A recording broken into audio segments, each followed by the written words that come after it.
Hello, and welcome back to another episode of Imperfect Marketing. Today, I am really excited. We have Julie Livingston. She is a New York City based public relations and LinkedIn marketing expert. She specializes in raising the visibility of senior leaders by developing their thought leadership and media placement as a means of strengthening competitive advantage, increasing stakeholder engagement, and retaining talent. Welcome. Thank you so much for joining me, Julie. Oh, Kendra, it's great to be here with you. Thanks for having me. Okay, so PR and LinkedIn. What does PR have to do with LinkedIn? It sounds like a funny combination, right? But it's really a natural fit. There is so many synergies and connections. So LinkedIn is the world's biggest business networking platform with more than 600 million users in 200 countries. I mean, it's everywhere. And if you don't have a personal LinkedIn profile, you're really missing out. Public relations, which sits under the marketing umbrella, is an image building or reputation building tool. And I believe that LinkedIn is an underutilized public relations platform. I think that raising your executive visibility on LinkedIn, raising your company's visibility on LinkedIn is it's just critical today. If you're not there, your competitors are. So you really should develop your profile and optimize it, which we'll talk about a little bit today, and really tell your brand story.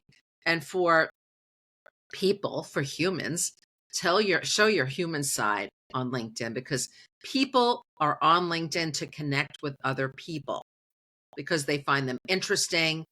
They find them that they're attracted to their authenticity. And even when they make mistakes or they show their vulnerability, that really is attractive to readers and followers. I agree with you 100%. I tell people follow people on LinkedIn, not companies.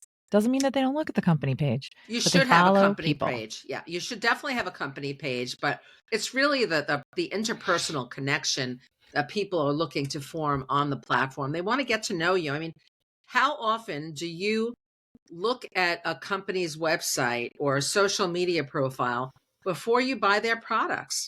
You want to know who the people are behind the company, and you want to know what that company's values are, what they stand for.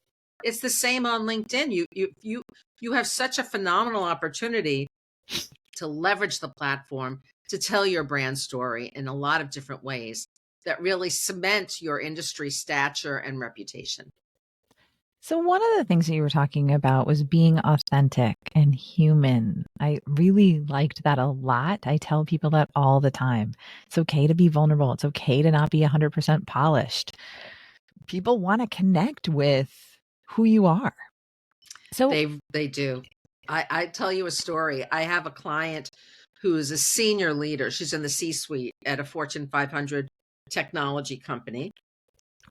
Before we started working together, I mean, she's been promoted. She's at the top of her career. But people really, she was a little under the radar within the company, and she oversees a huge field team of more than 40,000 people.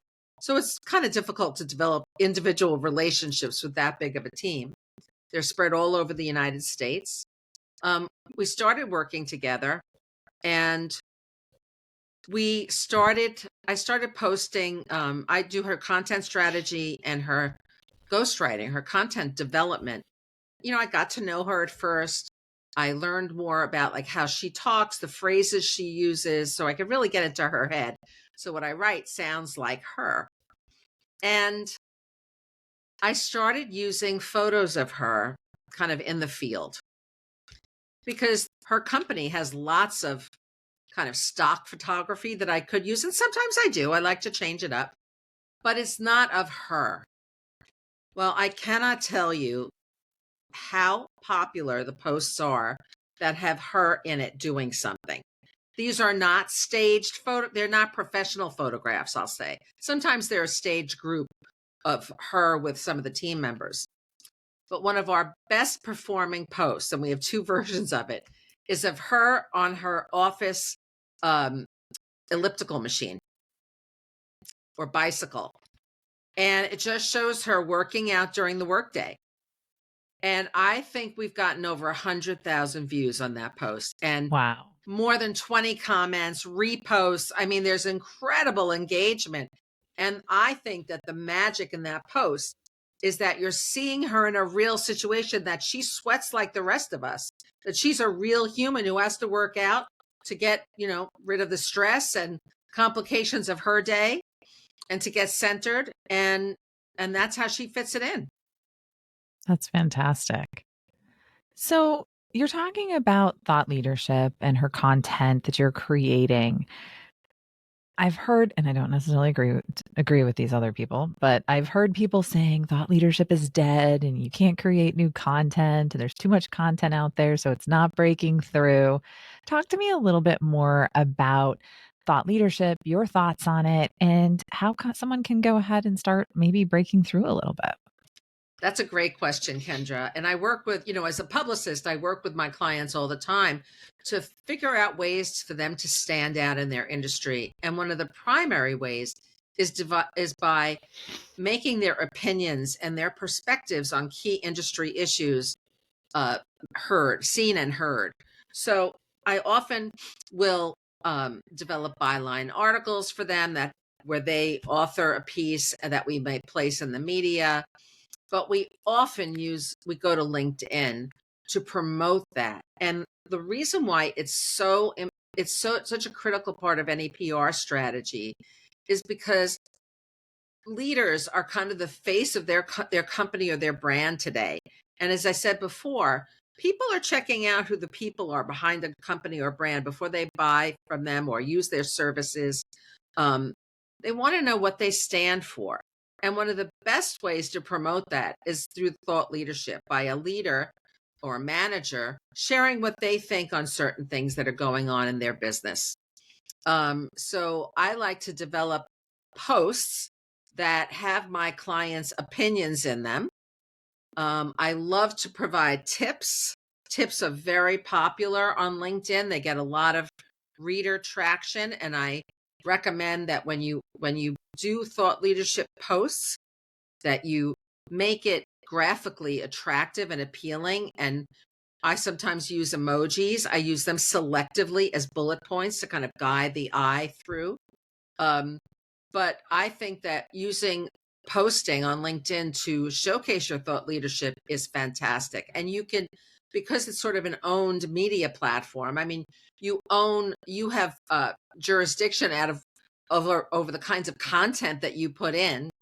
You can't control the comments, and you have to take the good with the bad in that, unless there is a really horrible comment that might have curse words or whatever. Those I delete, but otherwise you kind of have to leave it. That's part of the authenticity of the platform. But I think that putting your thoughts and opinions out there are really, really critical. These not only can resonate with your internal stakeholders, your employees, but your board of directors, your investors, even journalists who are now searching on LinkedIn. It used to be Twitter, which they still use, but they're really increasingly looking on LinkedIn for subject matter experts to feature in their articles and broadcasts. And you can really put yourself out there as someone for them to watch and follow. I've had many clients get podcast interviews, interviews with the Wall Street Journal, the New York Times, etc., as a result of LinkedIn posts that they put out there with their thought leadership. But there are other ways on LinkedIn too. LinkedIn has all kinds of features, from LinkedIn Live, which is their broadcast platform, like Facebook Live. I use that every week for my PR patter broadcast that I do. And that really gives people a sense of your personality and what you're like on camera and how you interface with other people. I always have a guest who I'm chatting with. It shows your vulnerability, it shows your humanity. They also have a new-ish feature called LinkedIn Audio, which is, an audio podcast feature that you could do from anywhere. And I listen to those all the time. I get such great information and insights. And that's a wonderful place to showcase your thought leadership or company news that might have bigger application to the industry. Very cool. So, you're talking about being authentic, being human, engaging, creating posts with your opinions in it. Um, is that all that you recommend that people do when it comes to trying to humanize and connect with others, leveraging their LinkedIn profiles? That's part of it. So there are a couple of other things. Number one, you should use hashtags on LinkedIn. You could use up to 5 per post. They are currently reviewing their hashtag policy. So you can no longer search for the popularity of a hashtag in their search bar. But fortunately, before they took that search vehicle away, I have a pretty good spreadsheet of the hashtags that I use or my clients use, so I know which ones have more than 10,000 followers. You could probably find them on other sites that do that kind of research. So use up to 5 hashtags or 3. 3 is good, you know. Um, and then you want to use graphics because LinkedIn has become much more graphic friendly, and graphics do really well. All kinds of graphics. You can go use a lot of multimedia on LinkedIn now. So I always try to use, I love personal photos. I'm not talking about family photos, although you could use those once in a blue moon. I don't use them often. This is not Facebook. This is a business platform. So maybe I'll use one on Mother's Day or Father's Day, that kind of a thing, or back to That's school. exactly what Back to popped in my school, if head. there's something that I'm posting about that has to do with the back to school selling season, or I don't know, a charity that a client is involved with around that time of year. But photos of them at meetings, giving presentations, showing them in action. Even I have a great screen capture that I just got, a screenshot of my client recording a podcast. I love that. You could see the hosts, you could see her interacting with them. It just shows her during her day. People really are attracted to that. Whenever I can get video, oh yeah, LinkedIn loves video. It's fantastic. Just remember, I find that people often forget this. When you put the link to a video in the post, so then it automatically pops up. You see an image from the video. Then you can delete the link. You don't have to leave the link in the post. That's just Oh, taking up space. You don't need that anymore. Once the video pops up in the post, you don't need that link to be there anymore. But I love changing up my graphics. Sure, still use a lot of license-free graphics, from Pixabay or Unsplash or any of those platforms. Um, but I do try to get, more personalized photos and videography if it's available to me, or audio. It's a that great sounds thing. great. It differentiates you. Again, it shows who you are as a human, and it makes you stand out, because if you're using powerful graphics, oh, how could I forget infographics? Infographics are fantastic. If your organization has those and they really tell a vivid story that you want to share, they're wonderful. And you can also create a carousel, which is like a slideshow of multiple graphics or of a little presentation, maybe 4 or 5 slides. So you could use LinkedIn to showcase a lot of aspects of your work and career and personality using graphics. Very cool. And I am a huge fan of custom graphics.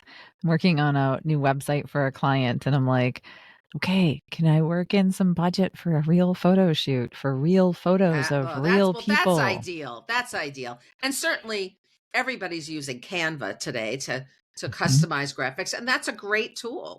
In It fact, is. I'll give you a tip. And this is actually my number one tip for for executives who want to raise their visibility on LinkedIn. The top portion of LinkedIn of your profile page, Mhm. the top third, where you see, first of all, you should have a professional headshot. That's on the left side, but the background header often is under you. It's not used at all. And if it is, it's not great. This is prime real estate to shout to the world, to telegraph people in 2 seconds what you're about and what you do. Mine says LinkedIn marketing and public relations in the name of my company. Done. So if you just were there for 5 seconds, you would know what I'm about. Mhm. Yeah. And again, as busy as we are and as inundated with information as we are, having something that you can grasp in 2 seconds is key, right? To It see if really the is. And with connection is reasonable. Canva makes it easy. They have a LinkedIn background header template. So just make it your own. And it will help you to stand out for sure. Yeah. I saw somebody who was in marketing and they didn't have a background. I'm like, You need a background. how can you do that? You got to. And if you're in creator mode, so that's another thing that's a free kind of upgrade that LinkedIn has, but you do have to switch it on. There's a button that you could switch on. It gives you the ability to add a custom URL in the top part of your profile. So again, people see your headshot, they see your background header, they have this link, they could go right to your website or wherever you want to send them. And that's really helpful. Also, the graphics that you could use in the featured section, I love that. That's like my favorite part of the profile because it's sort of like a theatrical marquee, a slideshow that has whatever you want to showcase for that week or that month. I always I always change that up for clients and for myself with video, with the post that I put on that day. I like to keep it exciting and interesting so that people will want to come back and look at it. I like that. But I know a lot of people struggle with time. They keep telling They they don't have do. enough time, right? I think That's always a problem. when I mean, people tell me what busy is a 4-letter word, I'm trying to take busy out of my vocabulary and replace it with full I because I still have understand. time for what's important, right? LinkedIn But really is a critical marketing tool, Kendra. I can't make that any clearer. It's just, it has to be part of your core marketing strategy. So listen, to get started, chunk it down. Take micro steps to really build out your profile and your presence. And I would say, first of all, optimize your profile. That's number one. Make it more like a landing page and less like a CV. Those days are over. Give people a sense of who you are in the about section. And in the experience section, you could also add media to the experience sections for each job. You could have photos or articles that you publish. So really jazz it up a bit. Get recommendations from people who have worked with you, who admire you and trust you.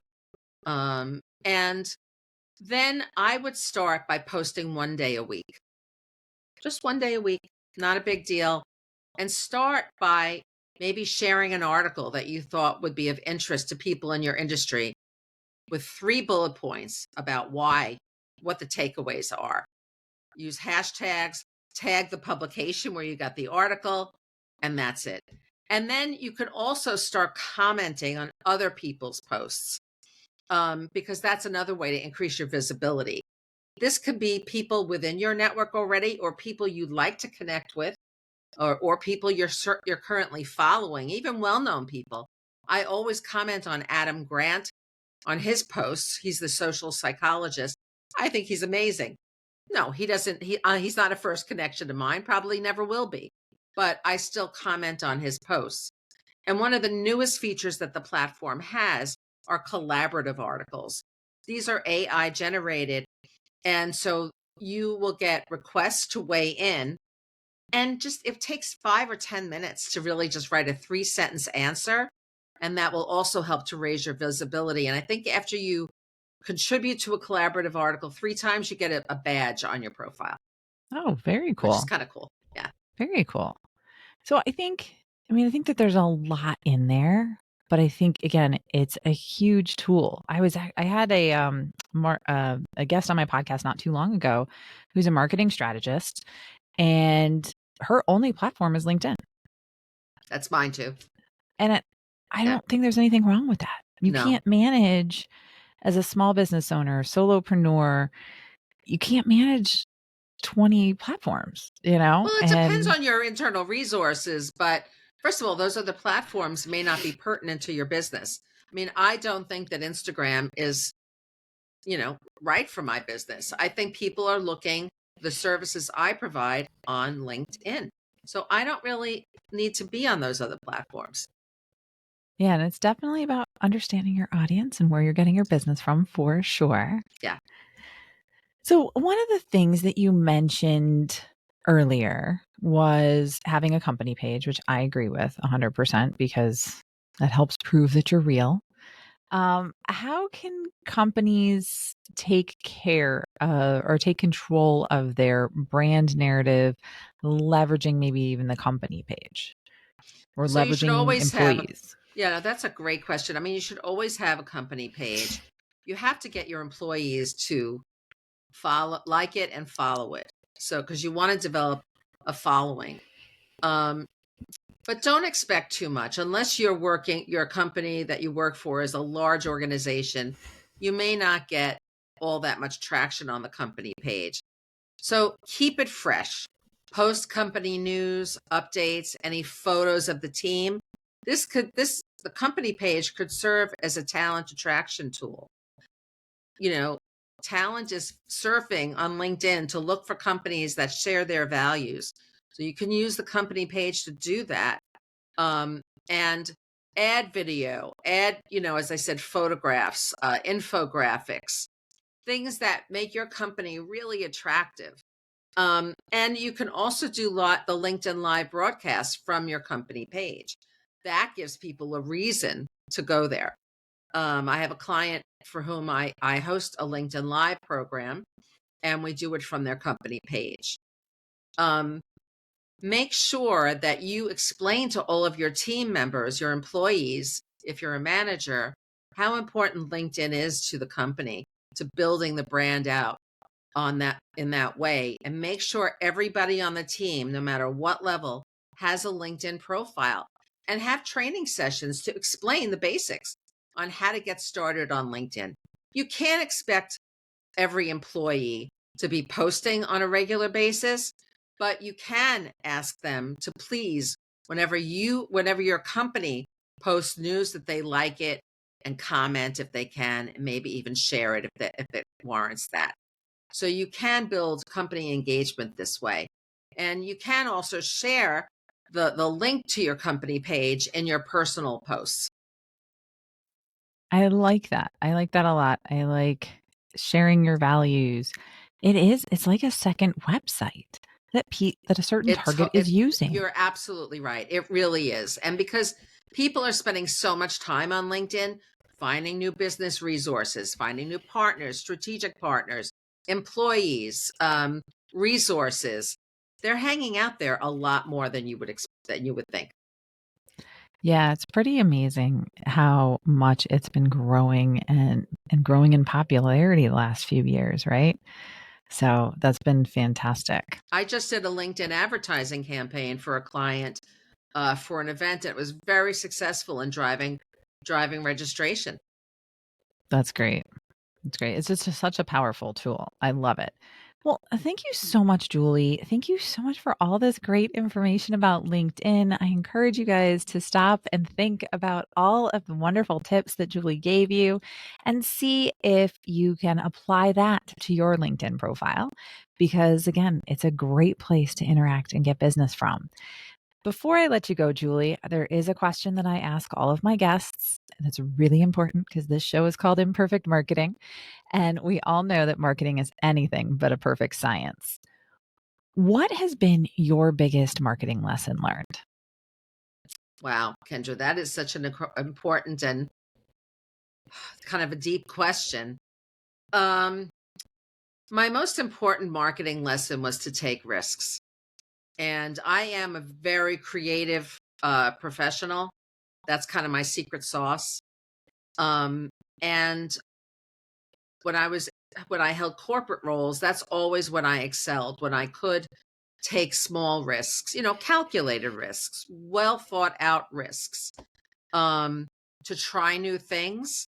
Sometimes those things weren't successful, but maybe there were some lessons learned from those things that I tried out. And many of them really stuck, and they surprised people.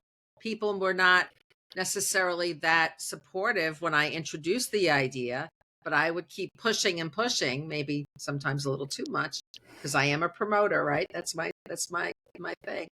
Um, so I'm going to say taking risks, and there's fear that goes along with that. I love that. I got a sign behind me over here. It says, "What would you do if you weren't afraid?" Because there is a little bit of fear You that got to goes push along through with it. that. It's But worth it. It's worth it. And it's so exhilarating when taking the risk actually does work out. it it is. And I just marketing is so much of experimentation. Experiments are risks Totally. every single time, right? And that's how you find out what works or what works for you. If you constantly are just doing and following what everybody else is doing, you're not going to stand out. No, I mean, one of the ways that I would highly recommend people start risking and experimenting with is AI, because in the next year, LinkedIn will be introducing more AI generated features. And I think that AI is misunderstood, or um, people are a little afraid of it. So dipping your toe in the water, taking some free online courses, either through LinkedIn Learning or other places, reading articles about how AI can improve your business and business processes, time well spent. I am a huge fan of AI. It saves Pretty cool. me. I think I'm up to saving about 40 to 50 hours a week almost, which is a full-time job. That's amazing. But That's it's amazing. not that I'm doing less. I'm able to do more, You're able to do more. So you right? need to learn about what it can do for you. I mean, I use it to collect information, to do research. And sometimes when I'm writing, because I do a lot of writing for clients, sometimes when you hit a wall and you have, brain freeze, uh, AI, chat GPT can help me get started on something. You can't use that content verbatim because Google will know that. You don't want to do that. But you can then like, oh, it's a thought prompt. It can help you get going. I can give you a draft that you can edit Yes. and make your own. So yeah, there's Reshape it. Yeah. so much power in AI. I love it. Well, thank you again so much for all of your time today. Thank you so much, Julie, for all of the great LinkedIn tips. I think it's fantastic. And I love the fact that you like to experiment and take risks right along with me, because that's how we grow. You can go ahead and visit wantleverage.com if you want some resources from Julie. I'll have that link in the show notes. We'll also have a link to Julie's profile on LinkedIn. So you be sure to connect with her, let her know that you heard her interview on imperfect marketing. So that way she knows where you came from along the way. And be sure to take some notes on this episode and apply some of these great, fantastic tips that she shared with you all. Thank you, everybody, and have a great rest of your day. Thanks so much, Kendra.